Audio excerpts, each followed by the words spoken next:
Let's start in the 90s. There was already a marine science and technology program funded through the EU research programs. And this was developing elements of an observational capacity and data network.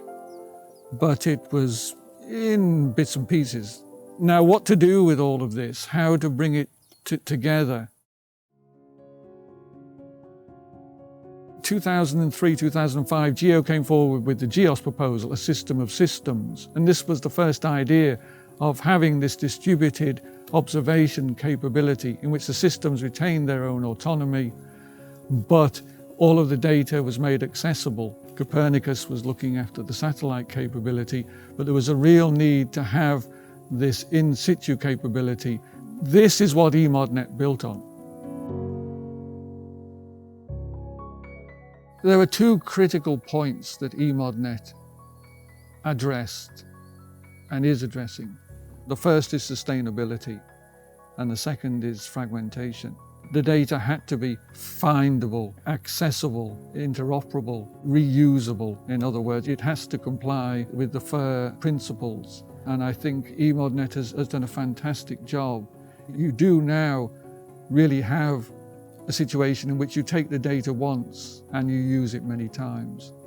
And that provides enormous value, great cost savings, but also the potential for enormous economic benefit. I think it is vital to recognize that EMODnet is a public good, but I would like to stress by public good, that means policymakers, the general public, the research community, but also the private sector. When you're looking at wider society, it's important, first of all, to include everybody in the overall objectives of EMODnet. The planet just cannot go on providing endless resources. So we must manage the oceans, the seas in a sustainable way. There's nothing wrong with growth, but it has to be blue, sustainable growth. Because otherwise, today's growth will be tomorrow's turmoil for the future generations. There will be no growth because the whole marine ecosystem will collapse.